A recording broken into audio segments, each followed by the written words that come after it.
Arrested for dancing.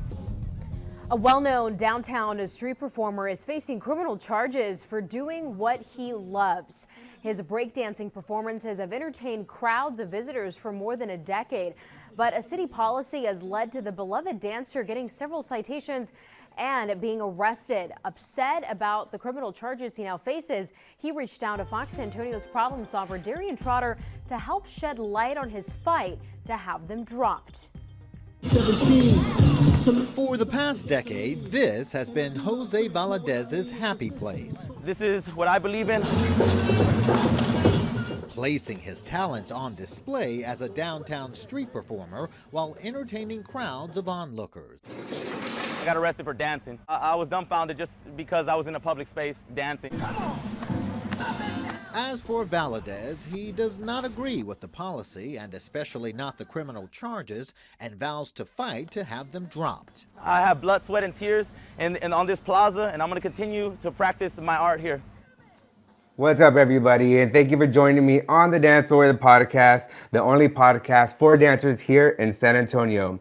I am your host, Demetrio Solis. Joining me, we have a special guest. My guest says he's not going anywhere. He's here to stay, San Antonio. Please give a warm welcome for Daniel Jose Valedez. Let's go give it up. Hey! Awesome, bro. Thanks, man. What's going on, man? How's your day been? Well, it's been good, man. Just got done teaching some classes in the park. We were doing some shows at Traders Village, and then Nice. yeah, man, we hung out with my friends and kept the whole day just revolving around God, and basically that kept us fed, and we were able to prosper and have a great day. That's what's up. How was the ride over here? I know it's kind of far. Where are you guys coming from? We were coming from Hemisphere, so we were teaching at Hemisphere. Gave him my weekly free classes, and it was good. The drive was good. Luckily, on the way over here, my friend lives right by you, so I was able to drop him off, and then everything worked out. That's what's up. So go ahead and tell me a little bit about yourself. So this is our first time meeting in person. So how I met you, I don't know if you remember, but I know the artist Lee Valentine. You remember him? Lee Valentine, he does Latin artist here in San Antonio. Okay. Does a lot of reggaeton. So he had told me to reach out to you, probably do some collaborations for one of his videos, reached out to you. You know, unfortunately, everybody's timing is, out of whack. So yeah, we didn't get to collab on that one, but hopefully maybe in the future we can. Yeah. So tell me who you are, where you from, born and raised, all that other good stuff. Yeah, shout out Lee Valentine. Thanks for making this happen. I'm from the west side of San Antonio. Okay. Grew up around there, went to Rhodes Middle School, Carvajal Elementary, Kennedy High School, so around that area. Yeah, I'm 30 years old. I'm a single father here in San Antonio with my daughter. Okay. Basically, it's just me and her. I raised my daughter here in town, work, and I work in HVAC. Okay. And yeah, that work's kind of slow right now. So really all I've been doing is just practicing my art and continuing, just God has set a path where I'm just practicing my breaking and my busking, my street performing. What kind of styles do you do in dance? I do honestly everything. I like learning new things. I try to be the best at just incorporating all kinds of dance. And I would say my style is more like obviously the breaking, but I incorporate all kinds, whatever I want to learn. I just try my best to watch it, learn the people who do it the best, and then just try to pick their brain and whatnot. But what got me into it is I've always liked dancing, like all the way since I was a young kid, dancing at the like they used to have like little after school dances for the I guess in elementary. Okay. And ever since then I think I had my first battle against some kid and I was also a kid, but basically that had me just in love with the dance so much. I was practicing outside of my apartments one day over there by Kennedy High School, and some guy just came up to me and he was like, "What are you doing?" And I was like, "I'm breakdancing." He's like, "That ain't breakdancing." And then he did a couple moves and he was like, "This is breakdancing." And I was like, "Man, teach me." And yeah. His name was Weddle, and he basically taught me I think it was a swipe, and he taught me the swipe. And yeah, he hit on my mom a little bit. That was a little weird. But How old were you at the time? I was about 13, 13. Okay. Awesome. Have you taken after that, you taken any breakdance classes, or did he kind of teach you? He just taught me the basics of power moves. So I learned swipe, I learned windmill from him. And then my friend Ninja Anthony, from Unified Soul. He taught me how to do the head spin correctly. I took a lot of workshops. Like I took several b-boys who would come to town. They would have workshops and stuff. So I took a lot of that. I think it's really beneficial when people come down, especially when they travel the world. And so I try my best to take breaking. But as far as like other styles of dance, I can't say I've ever taken any other hip styles. hop, no. I mean ballet. I never took ballet either. Any studios you went? Yeah, there was several in town when they were open. I tried. I really am I really want to be a part of the community, so I'll go to any studio that allows us to, have that open space and support as much as I can. What's a swipe? A swipe? Yeah. So basically it's like when you have your body extended and you could do it with two legs, and it's basically like a cartwheel.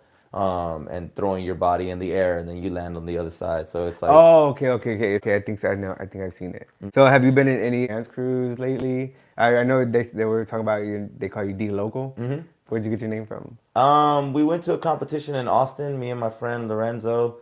He was somebody that I was really breaking with back in the day, and at the time we would party a lot. We would at that time I was like drinking a lot, like I was in the streets, like kind of, and we just so happened to go to a competition in Austin, and what we were drinking is like those Four Locos. And he's all like, "Hey man, you should enter as D Local." And I was like, "That's crazy." I said, "That's pretty cool." I said, "But I don't want to be local.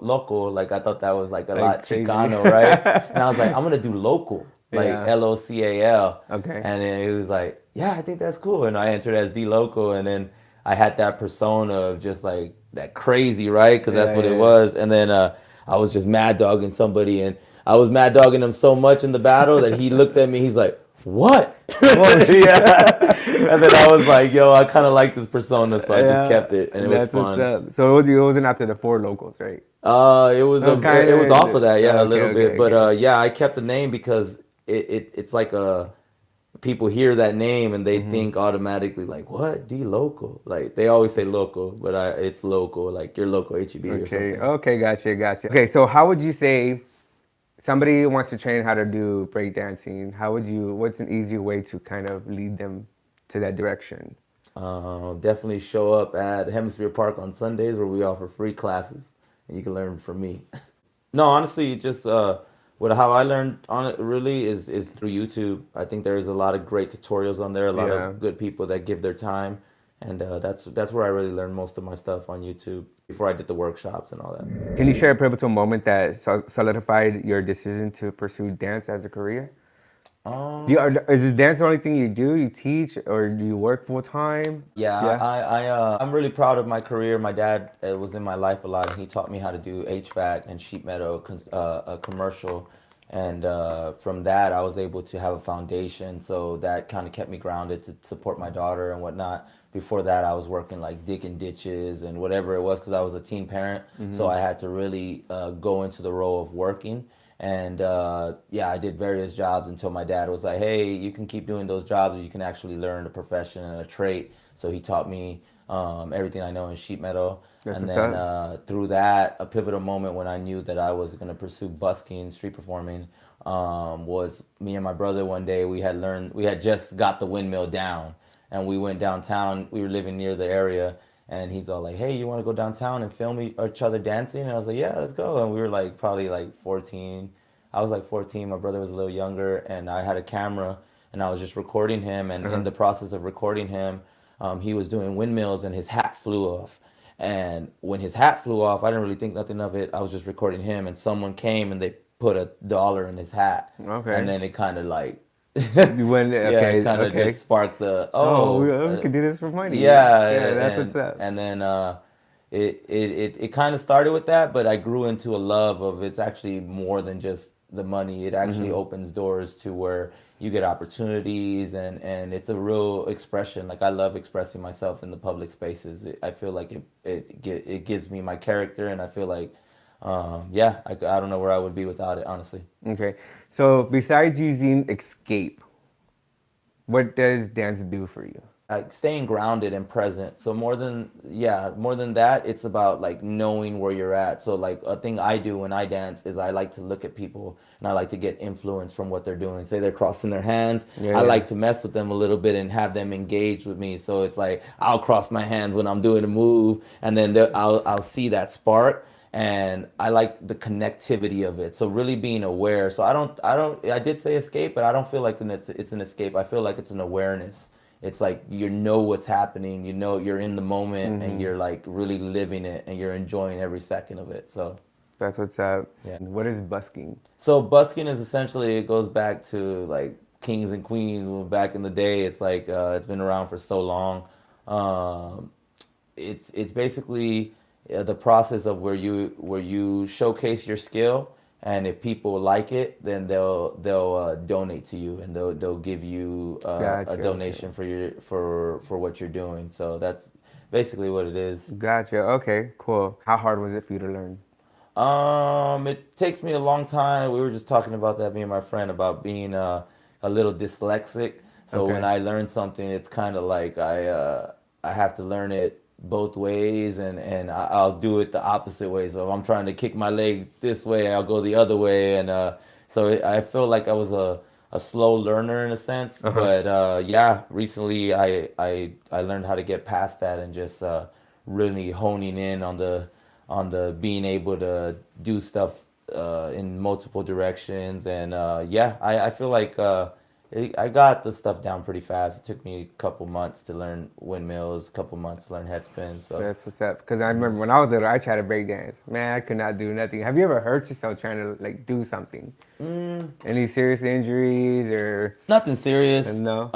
But yeah, just about learning your body and falling with grace. So like instead of like learning, like, so if you mess up or something, you kind of just like react to it and learn what your center of balance is. And now if you fall out of something, you're not really hurting yourself. And that's what I like to teach too. It's like no move is wrong. It's just about adjusting to what your body is gonna, because everybody's has a different way of thinking. So it's just about learning from wherever you go, wherever you fall. Gotcha. So, Would you think like, because like some people say like, oh, I'm too big to learn how to break dance. no, I feel like there's some really good dancers who know how to contort and twist their body and whatnot. And yeah, I feel like it doesn't really matter. And it helps you stay active and stay fit. So yeah, it's a good art to pursue, especially if you're trying to lose weight or something. I could see it being beneficial. It's a lot of cardio. Yeah, because I've seen some big guys.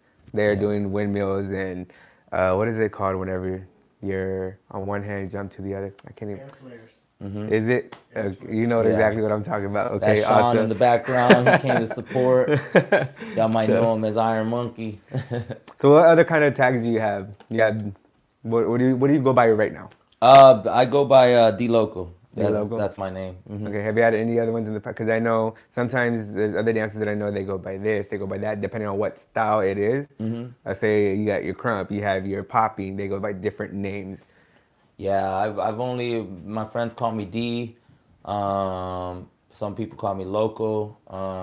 But yeah, me personally, like when I sign up for something, it's always D Loco.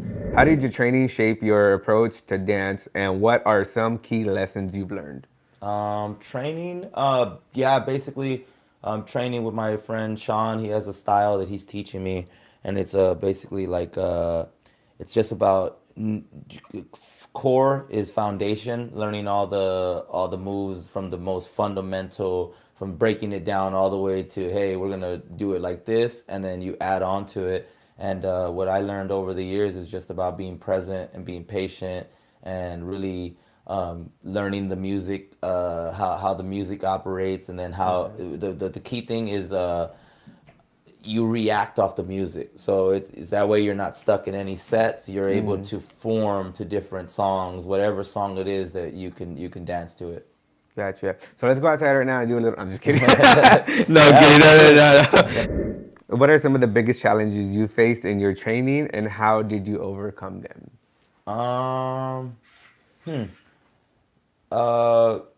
I guess like sometimes you have like some blocks and you put that in your head and you're like, oh man, I can't hit it today, and you get kind of discouraged. But I've always seen it like whenever I hit a block, just getting some rest and praying on it. Praying is like a key thing in my life. That's my direction where I'm going, and just kind of taking a step back and then coming back to it and just believing in the process, believing in the repetition. If I don't know something, I'll YouTube it. Yeah. You know what I mean? And if I really want to learn a move, I'll contact any of my friends and tell them, hey, you ever played with this move or something? And yeah, so just a community basically. Just reach out to the community, go to practice and say, hey, you ever practiced this move before? What am I doing wrong? And really being humble and asking like, hey, what am I doing wrong? Like, what can I perfect?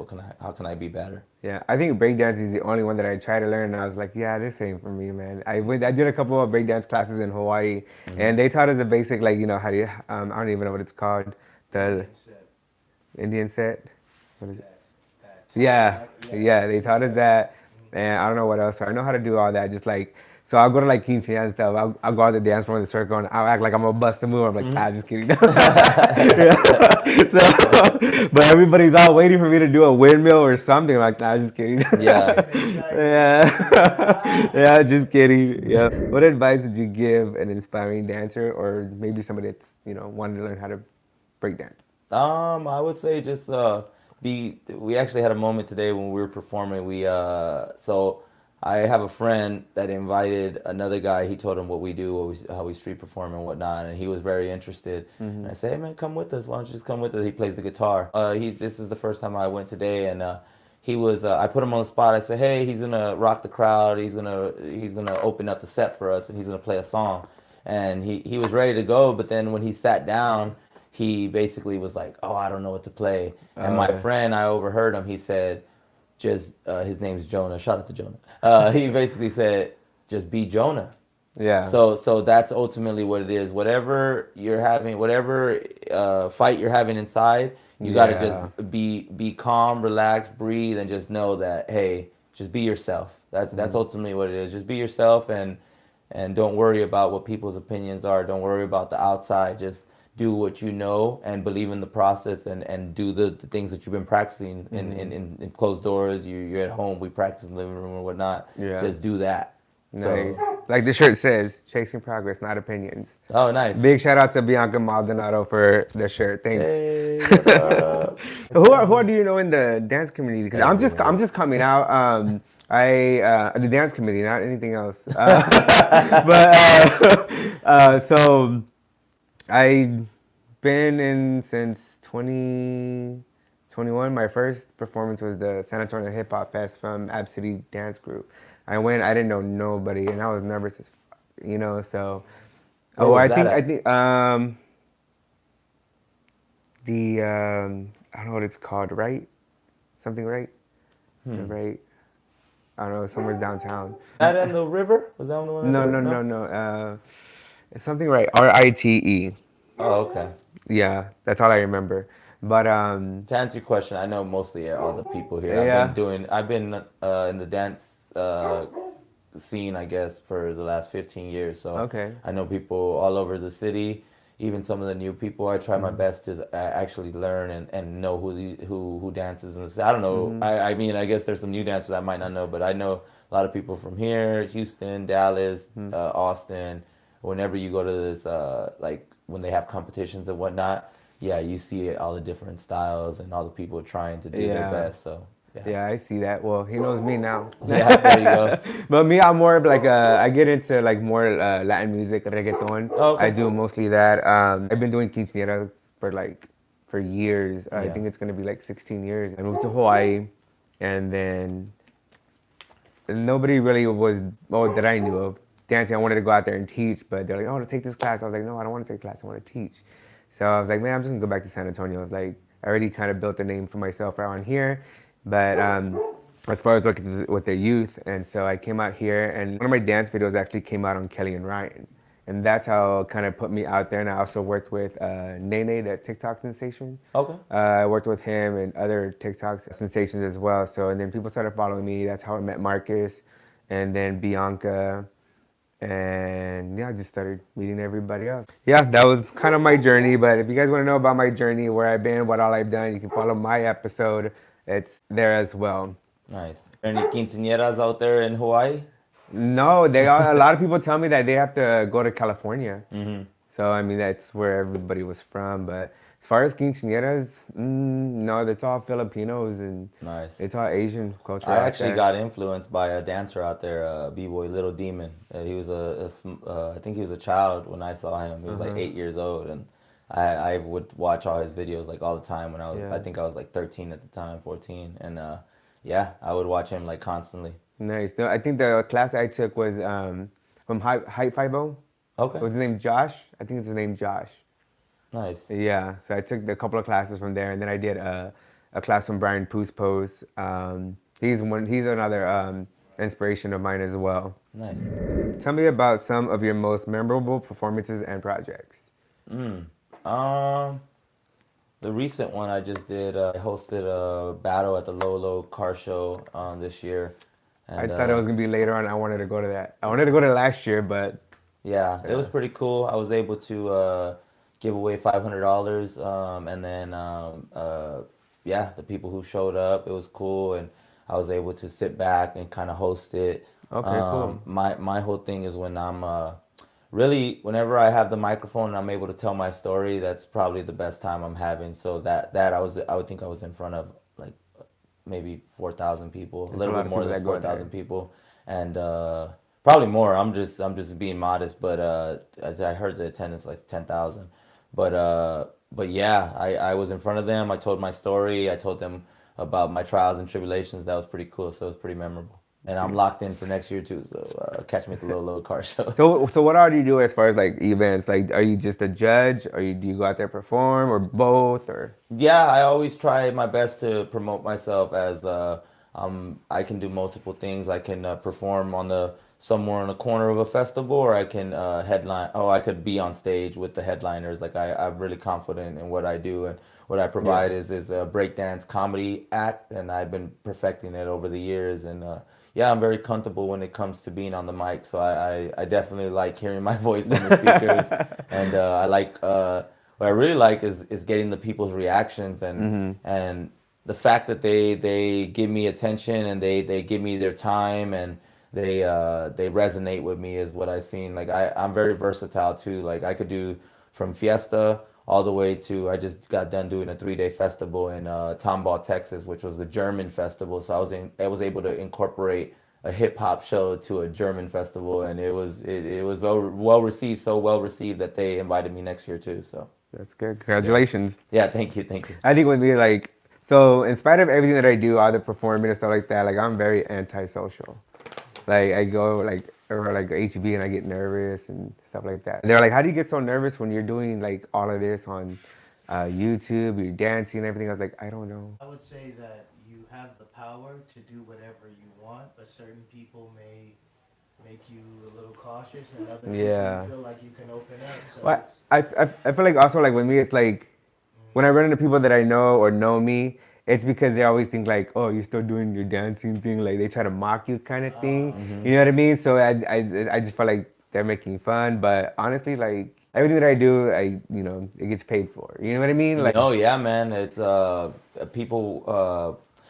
The thing that I learned today, what God showed me, is that through one of His messengers, He basically told us like if we shine our light, then other people could be inspired to shine their light, and that's what we want to do. We want to empower our community so they can be the best they can be. So all we can really do is just do what we're doing and keep on and being persistent. Right. And yeah, like your shirt says, man, not the opinions. It's about what we feel, what makes us happy.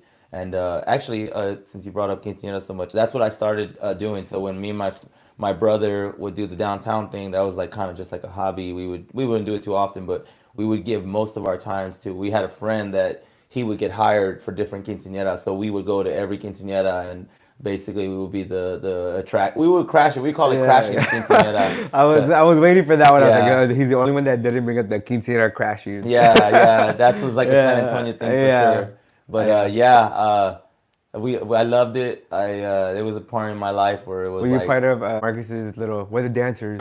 Were you part? I did see Marcus at one or two of them, but no, I think it was mostly my friend Fernando, and Okay. he was the one that basically introduced me to that, and it was cool because we were getting paid, and then we were able to go to different spots, eat free, and that was cool. It was a lifestyle. Nowadays, now that I'm doing the quinceañeras, they don't hire the dancers no more. Because before I moved to Hawaii, they would hire us to go perform.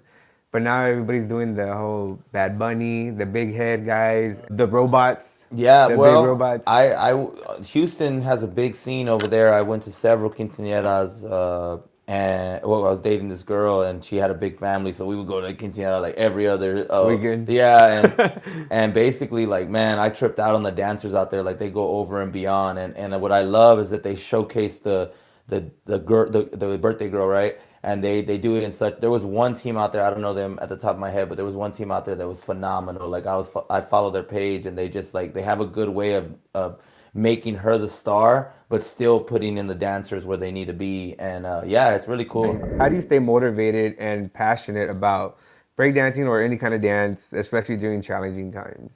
Just staying in the Word, staying in the Bible, and just grounding myself through God and thanking Him for, you know, not only my dance but the life that He's given me, like all my trials and tribulations. Like I said earlier, I used to like wild out when I was a teenager, and now I look at my daughter. She just turned 16 on the 31st, and I'm blessed to say like she's never gonna have to go through that. Like, I'm glad that she got through her teenage years. She's a young woman now, and I pray to Him, and I thank Him for everything that He's given me, and just being this new awakening, this new revival, basically. And I'm able to try my best. I'm not perfect, but I try my best to teach my daughter right from wrong, and we learn. We have a great relationship, me and her, and we talk a lot. So every day I'm like, that's the number one thing. If I leave to go work or whatever, I'm blessed every day when I come back home, and I'm like, okay, this is who I'm doing it for. I need to be an example for her. So Right, kind of teach them, like, because I have over 20 nieces and nephews, bro. And I mean, my background is not all glitz and glamour or whatever, you know what I mean? So it's like, kind of teach them from what you've been through. You know what I mean? From your experiences. You don't want them to go down the same road. What are some of the most rewarding aspects of being a dancer? I think just the attention. I really like the attention. I like people to recognize, like street performing is basically you try your best to make people watch you. So I kind of fell in love with that and being the center of attention. So honestly, that's the truth. I like being in the middle of a crowd, but when I'm not in the middle of a crowd, like when I'm like part of the crowd, I don't do well. I don't like being in the big old crowd of people. Like, I like being in control of it, and if I can't control it, I'll probably stay away. Like, we just came from Final Four, and we were walking in Final Four, and I was just hyperventilating. I was like, nah, like, you gotta get out there. Yeah, I gotta go do something else, because I don't like just being part of the pack. I want to kind of be the one in the middle that kind of like shows them, hey, this is who I am. Yeah. I know you're here for this, but here, this is what I do. Gotcha. Okay, so what's the time where we were part of the crowd and you had that, it's like, fuck, I need to get out there. Yeah. Yeah. But you got those, that's why you turned away, right? Yeah, I think, this was basically this weekend, but something I can remember is just like seeing the Tejano circle when they're dancing and they're going around and they're playing the music, you're dancing with them and you're doing the line dances or whatever, and then you just break out into breaking. And it's funny because back when I used to do that, like when I wasn't hired for Fiesta, I would do that. With me and my brother would just go out there, and we just throw out a hat, and then we just start dancing, and then whatever happened. Most of the time, we left home just with the memories. You know what I mean? So, whenever the opportunity arises to dance, that's in my blood, and I love to be just apart from the pack a little bit and just showcase my stuff. So have you ever gone out there and breakdanced to some cumbias or Tejano music or anything like that? Yeah, that's actually what I pride myself on, because the way I have my show set up, I actually do it where I ask the audience to pick a song. So I dance to anything, like anything they play, I dance to it. I've had some crazy songs. I've like just recently they put Barbie girl. You know what I mean? So I had to dance to it, and I have it set up to a way where I'm able to be versatile in my musicality. So I like challenging myself. I don't like to stay in the same mode, put myself in a box. I like to get out of the box a little bit and kind of play around with it. When and where are your shows? Like, where can we find you at and what times? I've been consistent Sundays teaching the free classes there at Hemisphere Park. After 6 o'clock, the parking's free, and so that's the golden time I like to go. So you can catch me at Hemisphere Park. I'm working on my partnership with them, and then on Wednesdays we have a new spot at the Sosa, I believe it's called. It's a outdoor gallery. Maybe I should get that name. But yeah, Wednesdays there's definitely a new practice spot for all the dancers. So if y'all want to come out, definitely come vibe with us. It's all styles. Right now we had a lot of b-boys show up, b-girls. But yeah, we're inviting everybody, whoever wants to come out and dance. So I heard, so Marcus said that your show was funny. So is there a lot of comedy as well? Yes, 100%. I try my best to incorporate my life and make it try to be original. So I talk about like experiences like when I've gotten arrested and whatnot. So I just try to put that in there and make it as funny as I can. And my humor basically comes from my dad. He was always cracking jokes when I was younger to his friends. And then my aunts, my uncles, my cousins, they would always play like put downs. And basically what it was, we'll sit at a table and everybody would put each other down, right? But they would come at, they would roast each other, and they would roast me a lot of times to talk about my mom, right? And when it would come to me, my mom was like, my dad and my mom were split up, so they were basically, I would live with my dad and my mom was doing her thing. And when they would come to me, they would all put your mama jokes to me, and then I would go at them, and then they would be like, Grandma, look what he's saying. I was like, oh, this ain't fair. You know what I mean? Like, yeah. That's funny. What are some common misconceptions about dancers or the dance world that you'd like to address? I don't know. I don't know.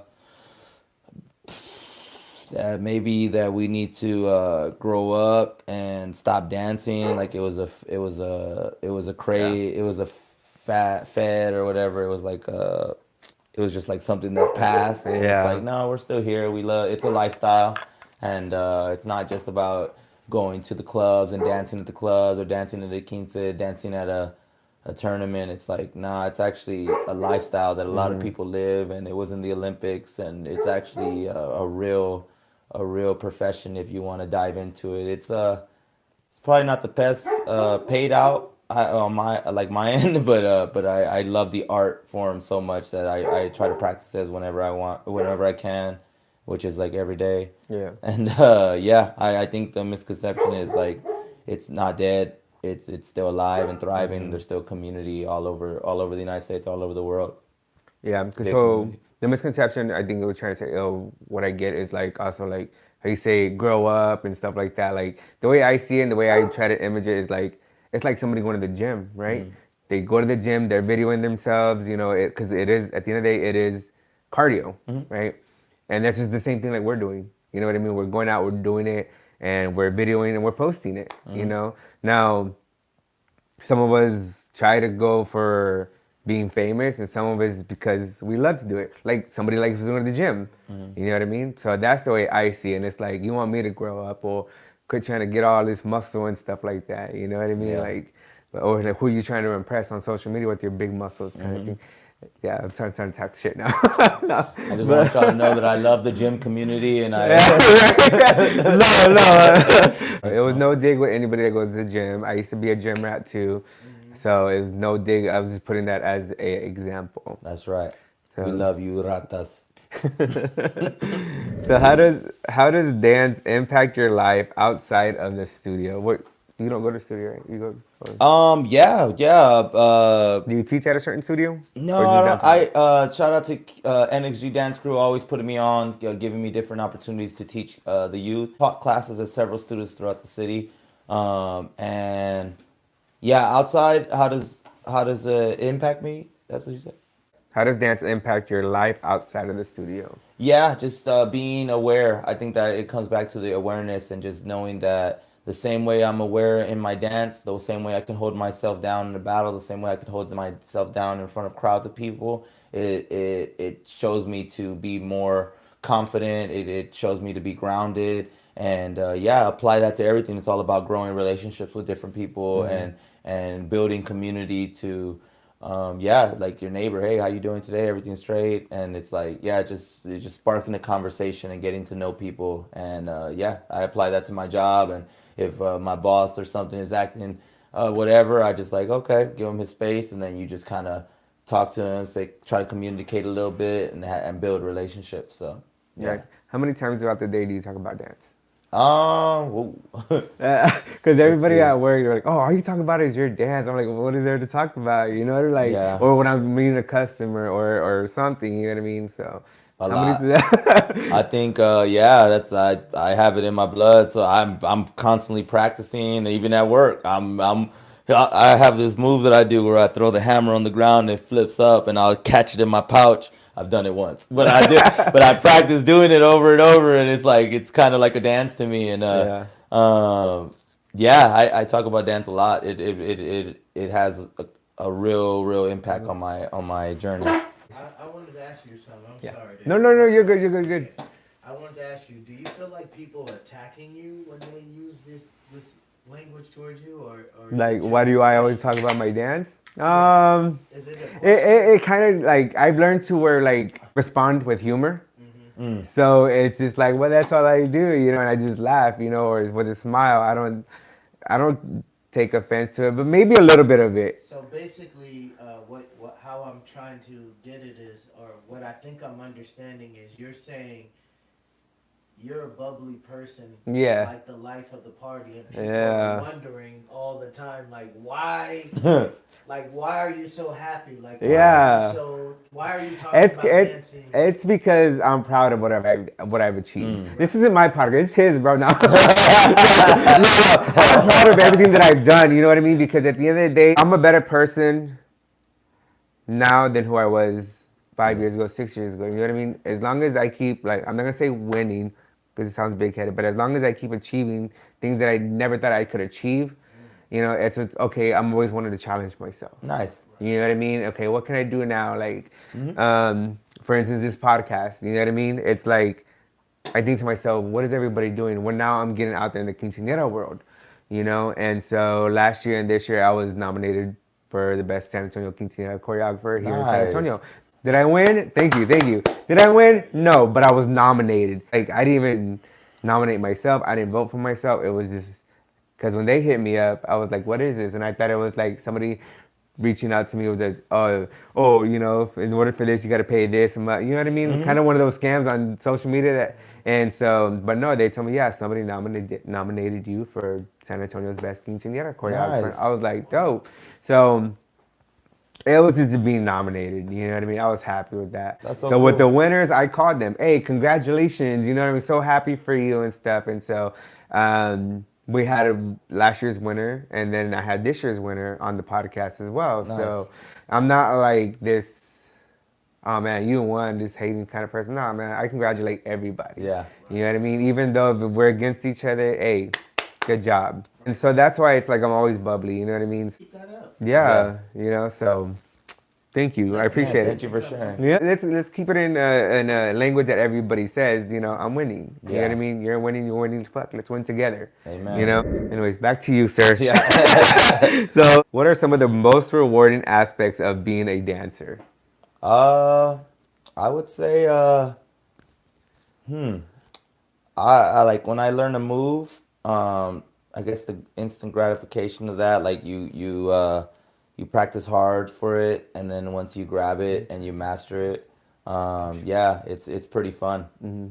Yeah, so I would say, yeah, that right now, honestly, the teaching the kids, Yeah. and when you see them, so the same concept when you see them get the move that they're working on, and you Yes. get to see them execute it, and I like when the kids are like they kind of block themselves, and they're like today a kid, I spin left and he spins right, and I'm like, okay, well then I spin right and he spins left, and I was like, I can relate to that, and it brought me a lot of gratitude, because I'm like, Well, now I know what helped me, so I'm able to teach him and say, hey, you know what? Try it like this. And then he does it and he executed it the right way. And I'm like, okay, now we do it the opposite way, the way you were going. And then he does it. And that gratification of like teaching the youth it's been really shining a lot of light into my life lately. That's what's up. So have you ever like try to do a move or showing them how to do a move and then they do something totally different and you're like, yeah, you can do that too.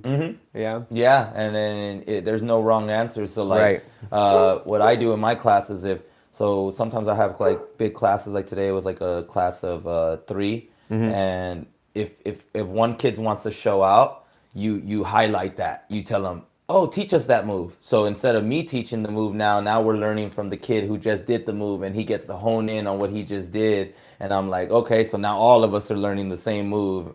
So you kind of learn a lot from that. I was going to ask you that. That's what I was just typing down. Have you ever learned from your students? Yeah, so you're always learning, right? Yeah. Yeah, because with my students, well, I'm just now getting to the studio with kids now. And they were from quinceañeras that I've done in the past. So I'm with them now. I'm working with them. And hopefully I get them inspired. Maybe I can have you come do a class with them if somebody's interested in breakdancing, have Marcus come out, do a crumb, get them into it, stuff. So it's like, I tell them, always make different lanes. Don't just stick to one. Don't just stick to my lessons. Go to everybody's, That's what I'm trying to teach them. Nice. Do you have to be able to pick up your own weight? Yeah, definitely. This kid is alone in his room with his mom, not even paying attention. And he's just jumping, flipping on one arm, doing like, you know what I'm saying? Yeah. So I think there was when I first saw it, I think it said, the next time my kid tells me, look what I can do, better be doing something like this. I was like, that's true though, man. If the kid tells me, look what I can do, it better be something like that, not this little... I think there's like, when I see the kids, like it's all about showing them, I call it the secret. So like, it's like if you teach them how to do it the most fundamental way and you break it down, like some people just want to jump into a handstand, right? Like the kid today, he was able to do it, right? But I'm like, no, see, you're falling back. But if you do it the secret way and you take your time and you show why your legs are operating the way they're operating, then they're able to grasp the concept of, oh, okay, so I can control this. It's not just I'm getting lucky every time. It's no, there's a technique to it. Okay, yeah. Now doing it on one hand, I haven't mastered that one yet, so I don't know the secret to that one. But I'll let y'all know if I figure it out. Okay, send it to me now. Is there anything that in breaking? Because I see you doing the windmill, of course. Anything that you cannot do, and you just like bring yourself up about it? Maybe you've been trying to do it for, I guess, years, months, weeks, whatever it is. I don't know. I think I've done everything I wanted to do. But as far as like multiple, like of them, like I think, I've mastered every move. But as far as doing it like in 2 in a row, 3 in a row, I think, that's just repetition and practicing the same move. But the style that I'm learning right now is actually my teacher. The style that I'm learning, he's just teaching me to like play around, kind of. I think that's what a lot of, I think that will benefit a lot of dancers. It's like, don't forget to play around. Don't forget to play, because that's as we grow up, they teach us, oh, playing is bad, like whatever. And I fell in love with the playing aspect, because now you're able to roll around and just have a fun time. Like recently, like my friend showed me how to draw a circle with chalk. And he draws these crazy geometry circles where they create flowers and then they create branches, and it's just this big old thing. And all it came from was playing with a piece of chalk, and he was able to create a way of making a perfect circle with just chalk. So it's like, these playing and messing around with different stuff is I think was helped me, and I think it'll help out a lot of dancers. But I think I've mastered everything I wanted to master. But I definitely have things that I aspire towards, like maybe doing like multiple, I don't know if you know what they are, but air tracks. Like I think that's basically like the swipe, but without your feet. So you're throwing yourself in the air. Yeah, basically what that kid was doing. Oh, okay, yeah, okay. But not with one hand. I don't think I don't think I'll They do it ever. with one hand too? They do Yeah. it. Yeah. They're the ones who brought this move out. Yeah, he's one of the inventors of that move too. Honestly, you might need a podcast with Sean. Sean, Yeah. I'm over here. Hold on, how do you maintain the necessary flexibility of strength for breakdance? stretching's important. Just really not forcing nothing. That goes back to what we were saying about like knowing your body and knowing how you fall and memorizing that and kind of working with it in a sense so you won't hurt yourself. So flexibility. I'm not that flexible, but I do practice my stretching. That's very important. That's important in every type of dance. I want to learn, but I don't think I can at my age, man. No, you can. You can't. Yeah, I know. It's how old are you? I am 30. 30? Oh, okay. I'm 37. I'll be 38 in June. Like you said, the secrets. There's secrets to how to do it. And I believe so too. So I'm going to go ahead and put these questions on hold. When I first started following you, so there was a story that I saw that kind of caught my attention was back in 2021, you were arrested for doing what you love to do. You were dancing in a public environment. Talk to me about what had happened. I was arrested basically the first time I was arrested, I think it was in 2018, honestly. 19 around there. I'm not too sure on the date. But first time I was arrested, it was because I was following the policy that was erected by the city, which is the street performer policy. And the street performer policy, I always got in conflict with it because the city had said that it was a way of easing the restrictions that they had on busking, street performing, and they compared us to solicitors. The thing is that we are not solicitors, and there was never any ban on busking, but the city has a way of changing the narrative to where it fits what they're saying, because even though they say they had a ban on busking, mariachis go far back as you can go in the public record on the city of San Antonio. You can see these mariachis being here since the city has started 300 years ago. Like, they were there, they were on the river. There's been a presence of street performing ever since the city got started. And them saying that they put these restrictions, this policy to ease the restrictions, was a complete lie. And I always had conflict with the street performer policy. And basically, I was following the policy. To answer your question, I was following the policy, and they told me to go to Houston Street. Well, the thing about Houston Street, which is different from the Alamo Plaza where I would frequent, was street performing. The plaza was so open, and it had so much space for me to gather my crowd. And what I do has always gathered a crowd, big crowds I too. see that. And what they did when they put me in Houston Street is actually they, on their own opinion on how I should operate, they created a scenario where the sidewalk was now getting blocked because I'm such a big spectacle, and I'm not trying to be big-headed. It's just what it is. Yeah. The breaking is very captivating. So when they put me on that corner, now they're arresting me for pedestrian in roadway, which got thrown out, which was not even, and it, like, we went to court, it was just a waste of time. So they basically said, hey, since you're over here now, even though we told you to come over here, we're going to arrest you because you're blocking the sidewalk. And to tell you the truth, I wasn't blocking the sidewalk. The crowd was blocking the sidewalk. So legally, I wasn't at fault.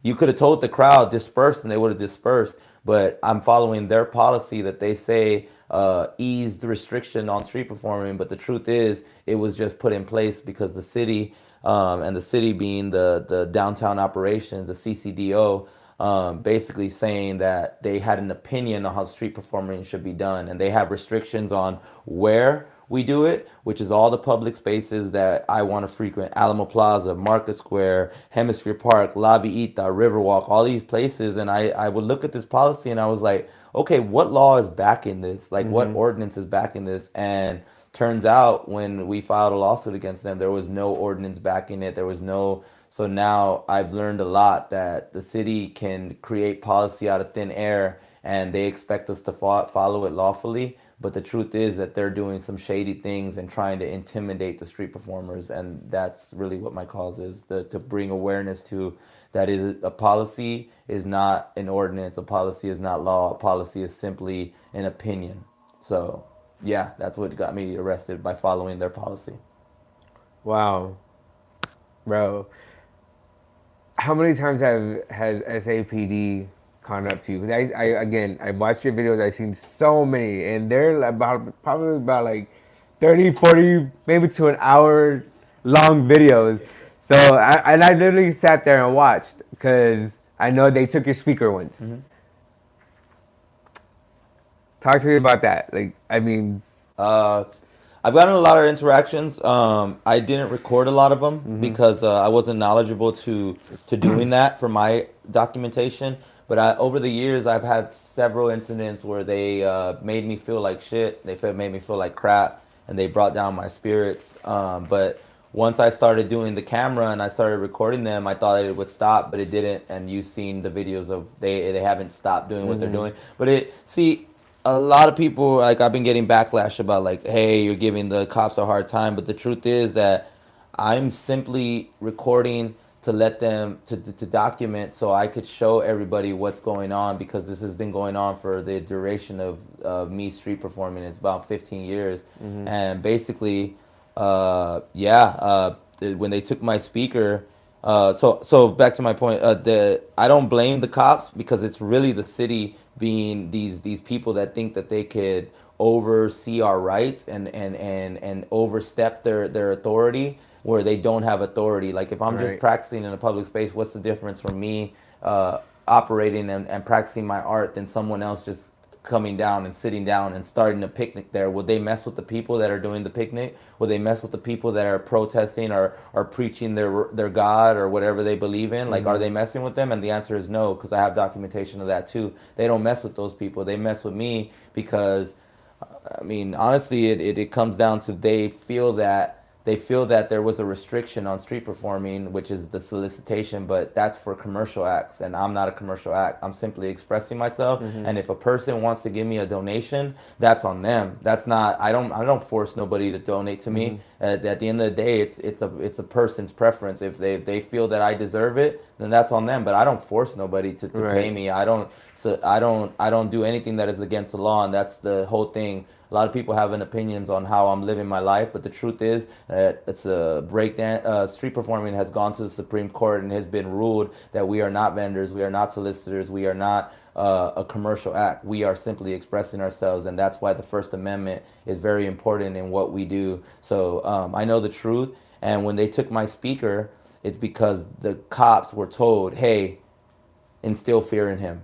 Let him know that he's not going to be able to do this. And I don't know that for sure. That's an opinion that I'm making, right? But it sounds like it to me, because if they go out of their way to take my speaker unlawfully, then that's a problem, and that's really disrespectful on their part. And even though they're following their orders, it's kind of messed up. Yeah. Because the cops you would think they would have more sense to be like, wait, he's not breaking an ordinance. We go to school to learn what ordinances and what we're doing to serve and protect the community. So when they took my speaker, it was just them showing force, and they kept it for a whole year before they gave it back to me.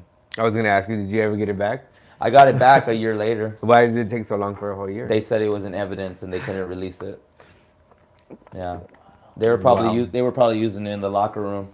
And then when I finally got to the right place to call to release it from the evidence, because it took me a while, and I get on the phone and I have this recorded. I'm saying, hey, I'm trying to get my speaker released. They said this is the place to call. I've called several places. I've been trying to get my speaker for a whole year. And he's like, oh yeah, we destroyed it in evidence. What? And then I tell the cop, and he starts laughing, and I said, he was over the phone because I had just went to the property room to get it for the third time. This is my third attempt. And he starts, oh yeah, we destroyed it. And I was like, what's your name and badge number? And then when I asked him that, he was like, oh, no, I'm just joking. Let me see. I'm going to get it released for you. This give him a right to joke about it. Yeah, you know I mean? It's a $700 speaker that I didn't pay for. Shout out to my ex. Thank you for the speaker. But yeah, I did get it back, so it's all good. No hard feelings. We love the police, and I hope to call them if I have any issues with them. I went ahead and looked up about can you have a speaker. Yes, you can have a speaker in a public space downtown San Antonio, but you need to comply with the city of San Antonio's noise ordinance. So I saw in your video that they had to measure it. Yeah, so it goes to 21-52, where I'm very versed in, and basically it doesn't exclude you from having a speaker. Like so when they first made the policy, they had a subsection in there. I don't remember at the top of my head, but I still have the old policy, the one that was made in 2016, 2018, one of those, and it said no speaker of any kind is allowed. Or And, amplifier or something like that. They use something like yeah, that. it said no amplifier of any kind is allowed, and I would look at that and I was like, and then they referenced 21-52, so I looked at it and then I was like, okay, I'm not an attorney, so I hired an attorney to read it to me so I can understand it. And the first thing he said was, no, it doesn't say you can't have a speaker. And that kind of hit me. It finally hit me because I didn't learn all this until I started doing research in it, and it finally hit me that the city was trying to just scare us and tell us in bold letters no amplification is allowed, and it wasn't true. So the ordinance basically says when it's done or accomplished in a manner to harm, distress, and that subsection, which the video I went viral for, I explained that to them, and they well, basically, yeah, that's what it is. So as long as we are within the decibel reading, the decibel, Decibel, that's what it was. yeah, so it's a certain decibel, and when you reach that threshold and you go louder than that, then that's where the problem is. But I've never gotten, honestly, in the whole time, that the only people that's ever complained on me is the Alamo, the Mangler Hotel, and that's it. That was the one that was on the ASAT 12, right? Yeah, That I so saw, yeah. so and they were lying. They just didn't like that I was there. They didn't like my content. They didn't like the fact that I'm a breakdancer from the west side that is representing in the downtown area. They don't want it to be that. They want it to be culture, mariachi, Market Square. They want it to be San Antonio, what they perceive as San Antonio. But as you know, San Antonio is known for our diverse culture and our diverse art scene. So I'm part of that. And like it or not, I'm part of this culture. And my street show and my certain element of what I'm incorporating into my show was born here in San Antonio. So I'm a part of this culture. So yeah, they've had an opinion, and even the Mangler Hotel went as far as buying their own decibel reader, and then they would record me, and I would never pass the threshold, and that's why I thought it was crazy when they stole my speaker in broad daylight, because So it was that there at the hotel? it was in the street that they had blocked off, that they closed off, and I've been in that plaza since I was 14, 15, so it's like I don't know what the whole deal was. They were trying to take over, and even right now they're trying to take over the plaza and say that the Alamo owns all of it. But I have my documentation showing and everything, and I've done my research. And the truth is that we're allowed to have our speaker out there, and I stood my ground on that video. And yeah, I'm gonna continue to stand my ground. I'm gonna continue to fight through the channels I have. But yeah, you just I abide by the law, by the ordinance, and I try my best to stay within the level. And if the cops think I'm BSing, they can bring their decibel meter out there, which I've never seen them do. New videos, I've never seen them do it. Yeah, either. I've never seen them do it. But they always complain that I'm past the threshold, and I'm like, well, where's your meter? Yeah, have you got one? Yeah, I have them. You got one? I have That's them, okay. yeah. All right. So you haven't never busted out. Oh look, here it is. Yeah. So, but every time that your video comes on, like your music's never playing though.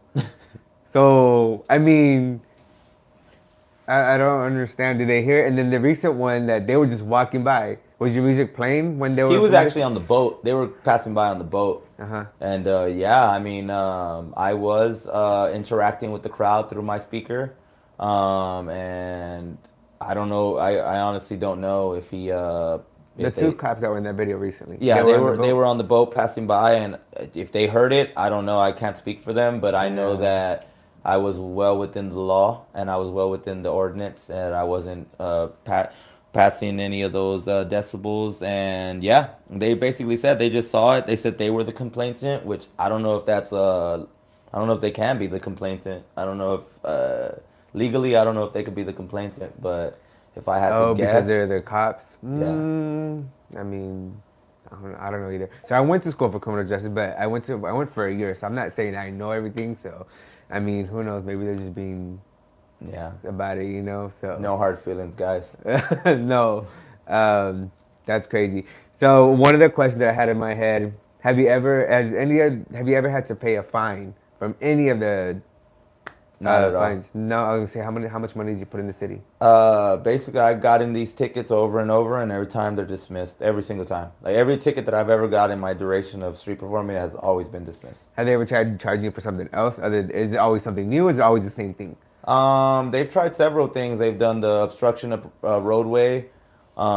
They've done noise nuisance. They've done solicitation.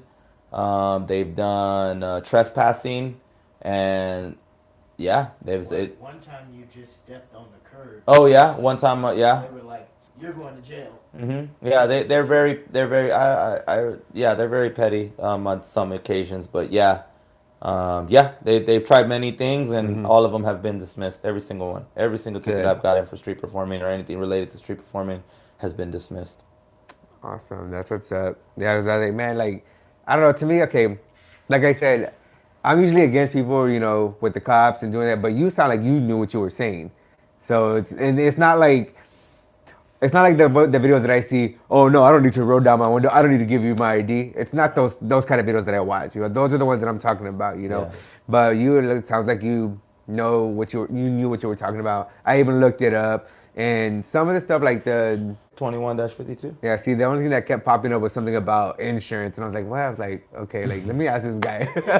I don't know. I don't know if I was googling the right thing or what, but Yeah, you gotta look at the Yeah. San Antonio Municipal Code. Yeah, those videos that you're relating to, it's a lot of times they like to be called auditors, right? But I'm not an auditor. I simply record for my documentation. I don't want to give the cops a hard time. Like yesterday, Right. No, I don't think- we I don't had think a so. interaction where the cop was like, "Hey, here's why you can't be here," and she went out of her way. I don't know if she saw my video or what, but she went out of her way to show us the map where they called it a clean zone for the Final Four, and I respected that, and we didn't give her a hard time. We just said, "Okay, we're gonna pack up," and but the truth is, the entire video, she was very respectful, and we told her right off the bat, like, "Hey, we're gonna take off." And it was a great interaction, and I actually love that she went out of her way to be that public servant and be that extra mile for a citizen who pays taxes Right. in the city where I live. And I encourage the cops to do the right thing and do their job and do it correctly. Like if they, like a lot of times they come up and they're like,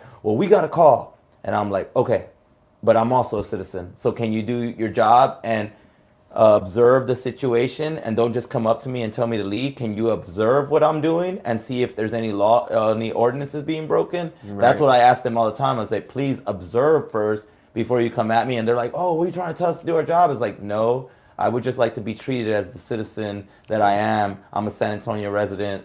I do all my business here. I work here. So can you not assume that I'm the bad person in here? Actually, the bad person is the person that's tying up your lines that are calling you constantly when I show up. Though that's the person wasting the tax money. They're making y'all come out here every time, and y'all are telling me to leave, but you should tell them to stop calling. But they can eat and watch you perform, you know, because you were at La Vaguita, right? Yeah. This past one.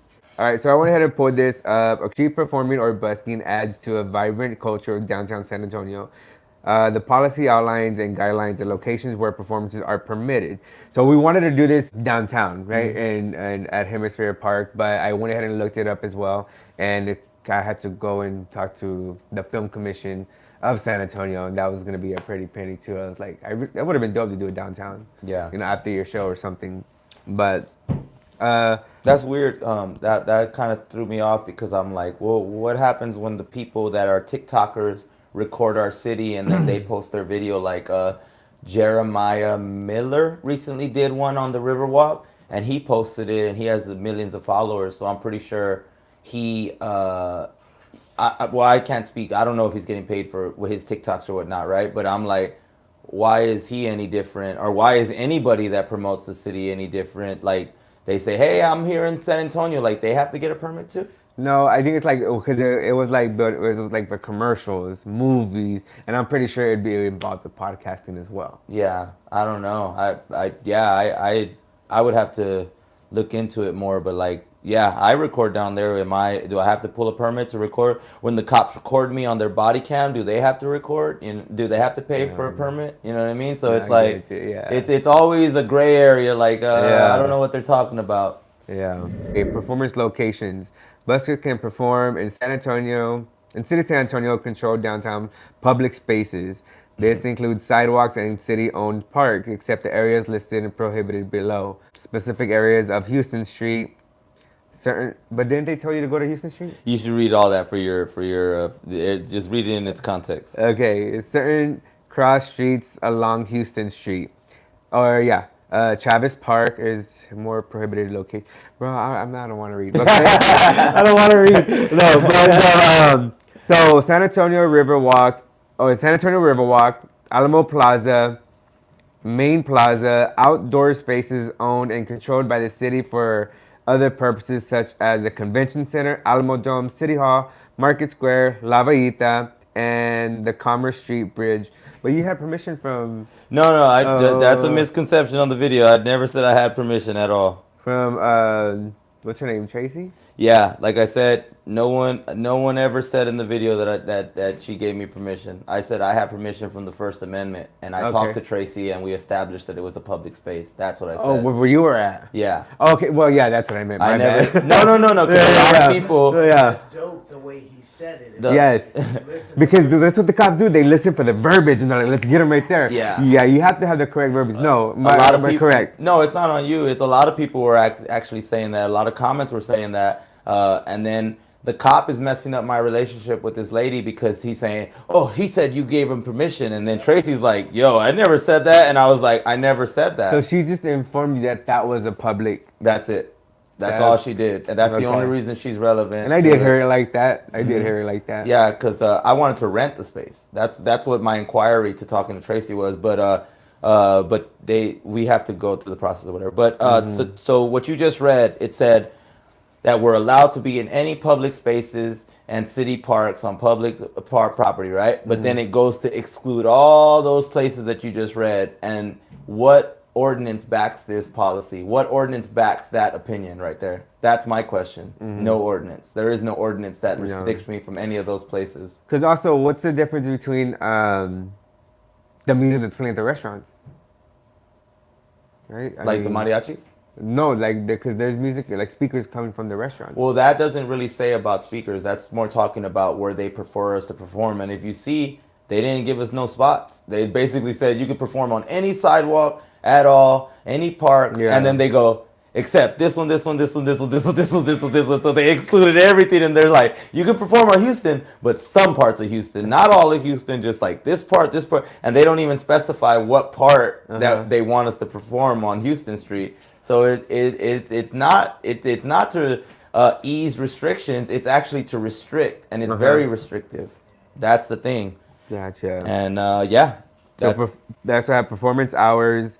Street performers may perform at any time. And this is just for you guys who think of y'all want to do the same thing he's doing or be a part of his show or whatever you want to do. This is for your information as well. Performance hours. Street performers may perform at any time during the following hours: Sunday through Thursday, 11 a.m. to 10 p.m. Friday and Saturday, 11 a.m. to 11 p.m. Soliciting tips and donations. Performers may solicit tips with a no sign larger than 24 inches. You don't have a sign though, right? Yeah. Well, besides your that says tips. No. I have a barcode that leads them to my socials. Gotcha. Okay, because I know the cop said, "What is this jar for?" And I thought he was gonna try to say you're asking for tips, but there was nothing that says on their tips, right? So I mean, they can't assume it's for tips. You can have a jar out there; it can be for anything. You know, you just got done eating pickles or whatever the fuck, you know. But that would have been a great line. That would have been a great line. Bro, like, I'm not gonna lie, I'm not gonna cap it. A lot of people have told me also before, you should make a YouTube or be on social media because you talk a lot of shit. But it's funny though. Bro, that's like that, you know what I mean? But what's this jar for? Just fucking eating. I just got pickles, man. Pickles, bro. But they ain't no more, bro. Okay, so but yeah, so what else? No venues such as selling merchandise is allowed. Citations. So if any of you guys want to go on this, you guys can go to sa.gov. Anything else you want to educate anybody else on? Educate me. I'm trying to think of some stuff that I saw in the video as well. How many videos do you have of the cops? I don't know the number, but It's a I lot. know I have a lot of unlisted on there that I've been. So this video, I hadn't been posting any of my interactions because honestly, I don't really have a reason. The truth is that I have a lot of videos of them kind of talking to me and saying their different aspects of things. But most of the cops, like I said in the video, they know me already, and a lot of them kind of like they know I'm down there. They know what I do, and they are informed about everything. So really, it's just I just try to honestly, if I could avoid them, that's really what I want. Like I don't want to. Nobody wants to talk to cops. Like unless we're in danger or we need their assistance and we need them to be our public servants that they are. But yeah, I have a lot of love for law enforcement. But have I been treated wrong by certain individuals? Yeah, I have. But I don't even blame them. I blame the city having this confusing policy that basically restricts us and conflicts with local ordinances. And yeah, my goal is to amend that policy, and I want all the street performers to come to the table and let them know, like when they made that, they didn't get with none of us. They didn't get with any single person. These non-street performers got all these city officials got together and they basically had an opinion on how we should operate, but they don't know the first thing about what we do, and they need to be educated on what maybe they know now, but I don't know why they would make it so restrictive and then paint the narrative saying, "Oh, we did it to ease restrictions that we had, which were the solicitation ones." And I'm like, "No, we're not. We're not soliciting nothing. We're not. We're not making people pay for our services, and we don't offer services. We're offering our expression. We're not a service. You're not passing out business cards. Yeah. I get you. Yeah. So educate yourself. Get with me. Here to Stay SA. The Here to Stay SA started with we were just clowning around one day, and we were just like, man, what sounds catchy? And I was like, oh well, I'm here to stay. I stay in the city, and SA is where I'm. It was just gonna be Here to Stay, but then I guess it was. I don't know if it was taken or what, but I put SA because has a catchy ring to it. A lot of people think it's like SA, like. Oh, okay. But it's SA as in San Antonio. Gotcha. Here to Stay in San Antonio. So is that the reason why you started the Here to Stay essay? Was because of the cops and everything? Yeah, so at first I made the page just to be an activism page, but I started posting like different things. Like I talk to women on there. Like I'll do my perspective from my glasses, and I'll go like confidence, basically showing other people like, hey, just have confidence. Like if you want to meet people, you just go up to them. And I see a lot of content of that on my Instagram. So I was like, oh, I want to get into that. And then I started getting into like just the aspect of me living my life. But really, the main reason for that page is to bring activism and awareness for the street performers. So on my end, I kind of slacked on that. I'm doing it more. I don't even know what the page is at this point, but I want to revolve it around bringing awareness to the cause, which is the street performer policy is unconstitutional. And it's just a policy. It's just an opinion of some people that sat at a table telling us how they think we should operate. And really, I'm sorry for not making it more about the activism. But I just kind of been hindered from my art where I can't really express myself the way I want to. And the page is to bring awareness to what I'm dealing with. And I don't just deal with it. A lot of street performers deal with it. You're not just posting the stuff for clout. I mean, it's just like it's a real thing, right? They're giving you bullshit, I guess you can say, and I mean, you're just recording because things can lead to one thing to another. Yeah, you know what I mean? For your safety, put it that way. You're recording for your safety. So I totally understand, dude. How long did you stay in jail for? A couple more than Just a couple hours. Yeah, it sucks, you know what I mean, to be treated like a criminal. I've done some things in my life, and I've never been arrested. The only time I've been arrested is actually it all had to do with street performance. So the fact that they have my fingerprints, the fact that they scan my body, the fact, like, I don't know if you've ever been to jail, but they scan your body in this machine, and they put shackles on your feet. They get your fingerprints, they get your picture, and I think that's horrible because I'm not a criminal. And I know criminals. That's scanning the body. That's something new. I mean, I think it's ridiculous that they have me like that, and you know, the history is there. I'm not trying to get that go that far back, but I think that's really degrading, and I hate the fact that it's just because of lack of education, and the city, instead of helping us how they're promoting it, they're hindering us with the street performer policy, and the street performer policy needs to be amended, and it needs to be written where it's actually helping us instead of hindering us and keeping us from doing what we love. So, have you ever tried to get like a group of dancers together and go to City Hall and kind of be like, leave us alone kind of thing, or you know? Yeah, that's definitely something we could get going. Yeah, I would love that. Yeah. I have my friend Lakey 360. He's one of my good advocate friends, and he's the one that does the freehand circles, and he does City Hall every single week. Really? They know exactly who he is. He goes every single week, and he always writes something new. He talks about what happened to him, how he's been arrested. He would be a good one. Oh, he's not a dancer, but he would definitely be a good podcast.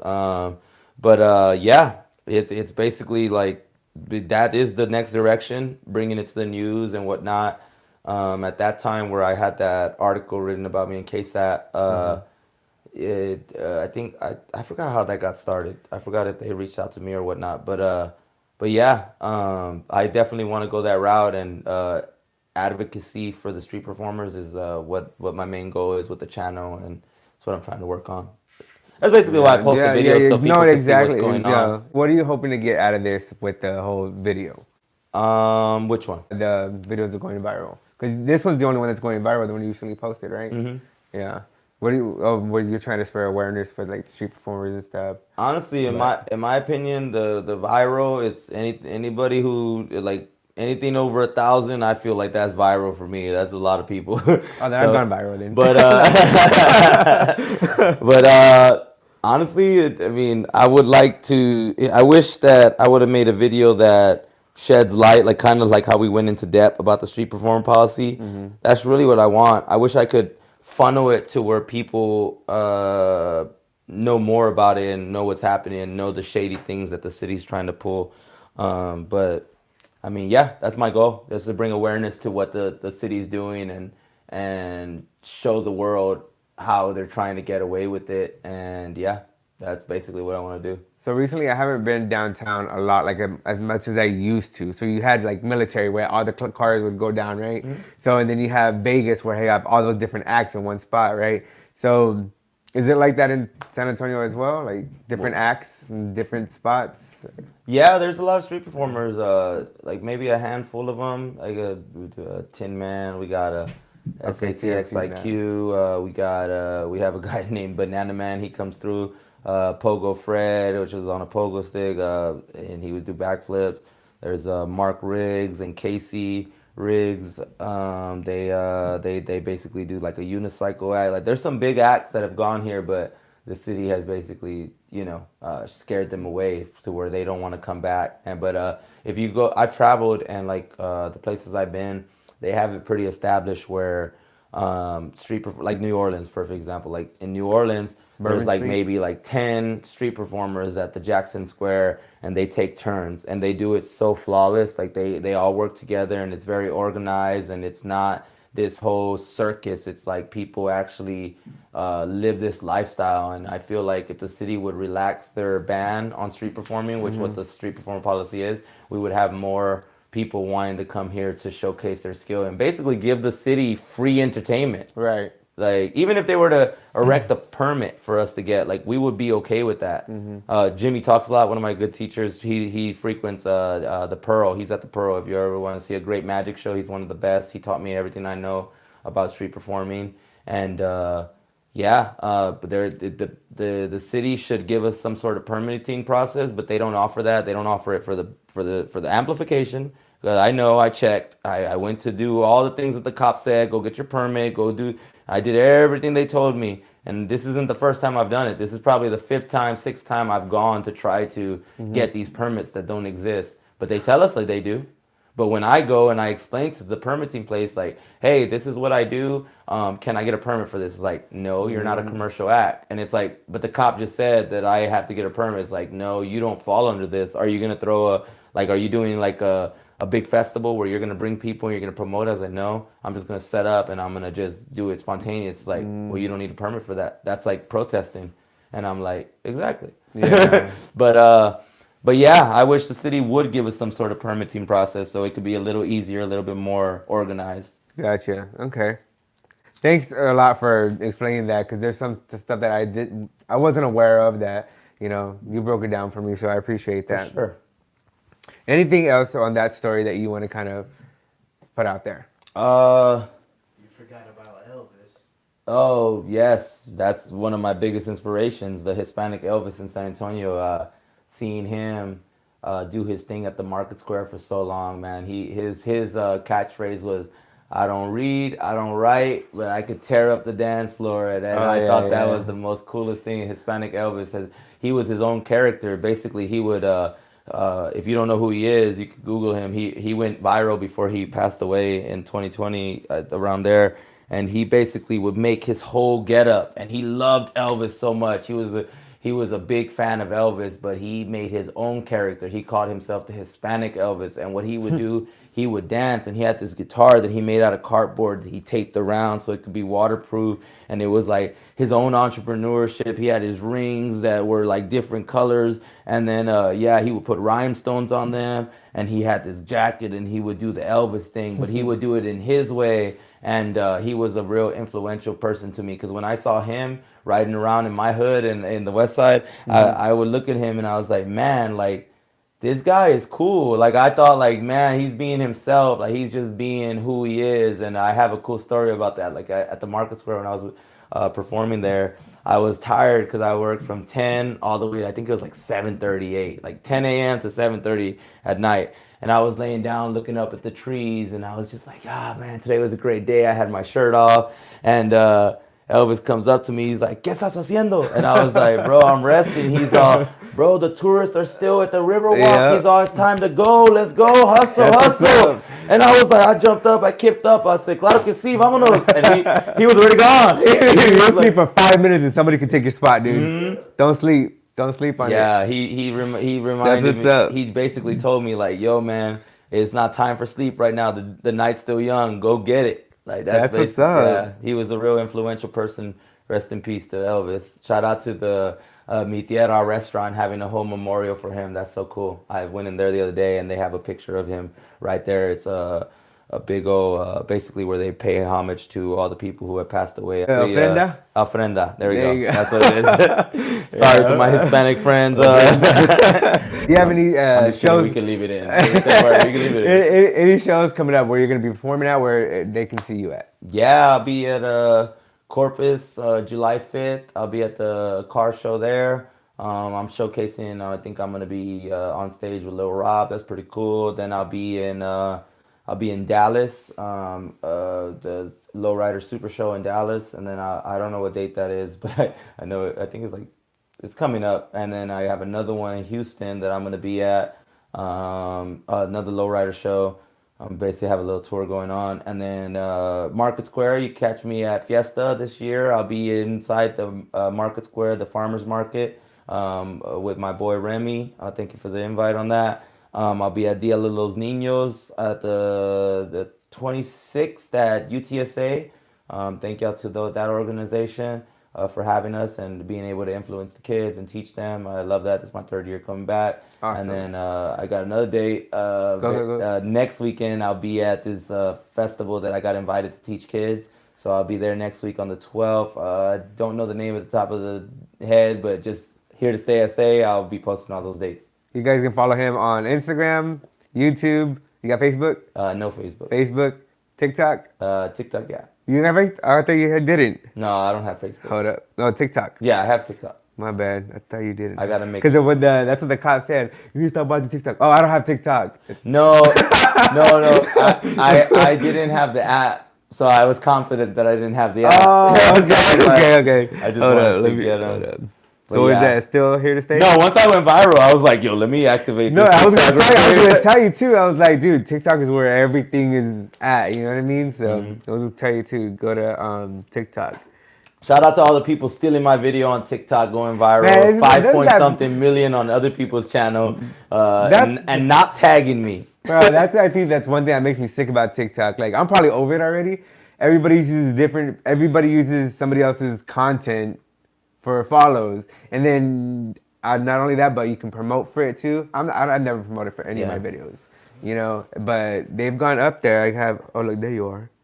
Yeah, they stole my video, 100%, and didn't even tag me.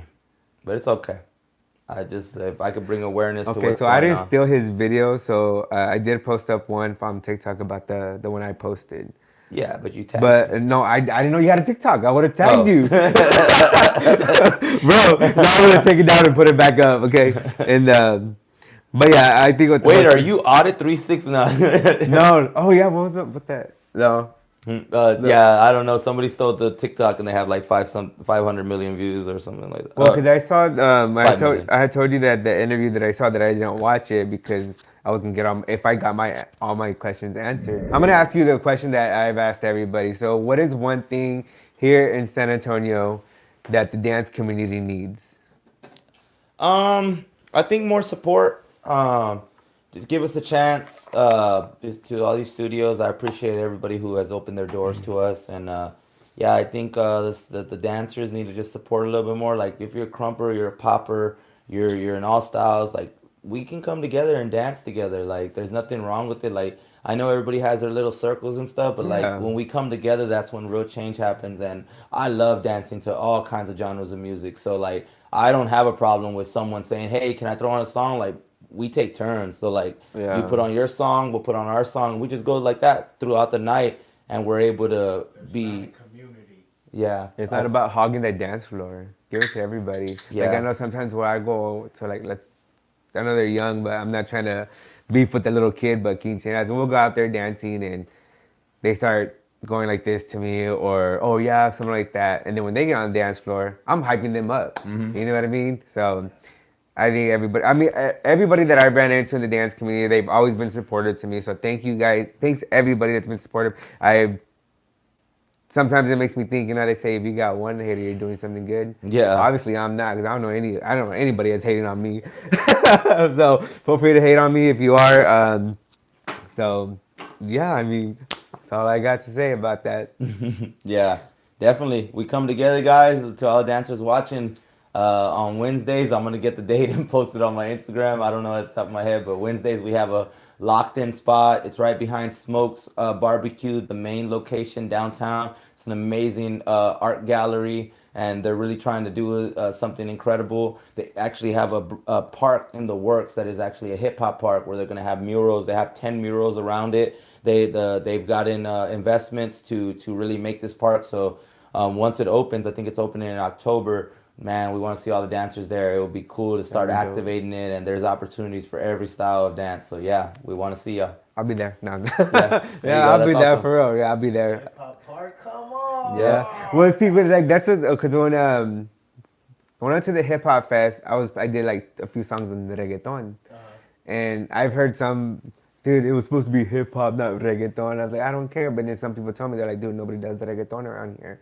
They go, you need to stick with it. And I've always have. Yeah. You know, and I like when I ask a dancer, what do you dance? Hip-hop, hip-hop, hip-hop, hip-hop. With me, it's like, it's reggaeton. Right. Yeah. You know? That's a lot of hips, right? The reggaeton, it's like... No. It's needed. Watch my videos. Oh, okay. Watch my videos, yeah. It's needed. You know, yeah. It's needed because you can't always do one style. No, open up your lanes. Yeah. So is there anything else you want to address? Any kind of last words before we sign off? Yeah, if you want to pursue dance, it doesn't just have to be breaking. Whatever you feel is your truth inside, just let it out and let the world see it, and don't be scared to go into the unknown. Like really put yourself out there, and it just what I reiterating what I was saying earlier, just don't be afraid to play. And I think the world needs more dancers Dance is a very therapeutic thing, and when done correctly, and when you learn through the channels of the people who've been around, don't be opposed from learning from someone who's actually been around and been able to travel and learn from these people. Take their workshops, be part of the community. Don't be shy to be like, oh, well, I don't want to go because I'm not ready. You're ready. You're ready. Just put yourself out there. And yeah, I would encourage anybody who's wanting to learn the art form of dance and the culture, just dive into it. And like I said, there's YouTube. We have so many ways of being able to connect. I remember seeing in like COVID days where they were having workshops and tournaments online. Like there's outlets to do it. My story is I learned from YouTube. Like I learned how to do the halo on YouTube. So it's like that's my story. So don't be afraid to look up these videos. Don't be afraid to put yourself out there. And yeah, I just want to encourage any street performers watching. Keep doing you. The fight is not just through me. It's through anytime you show up downtown, anytime you perform in a public space, just know that you're part of it now. And if you want to get involved, Here to Stay SA is where I'm going to be doing most of the educational videos on my YouTube and Instagram. And yeah, I appreciate the opportunity to showcase my story here. So thank you. Thank you for coming on. So you never know where you're gonna reach. I had no idea I was gonna be a podcast host or whatever. Have dancers come on my podcast. That was never the goal. It's going with the flow. So you may never know where you're gonna, end up. We're signing off, you guys. Alrighty, guys. Demetrio Solis with On the Dance Floor, the podcast. All the right moves. Mr. Daniel Jose Valedez. Signing off, you guys. Deuces. Peace.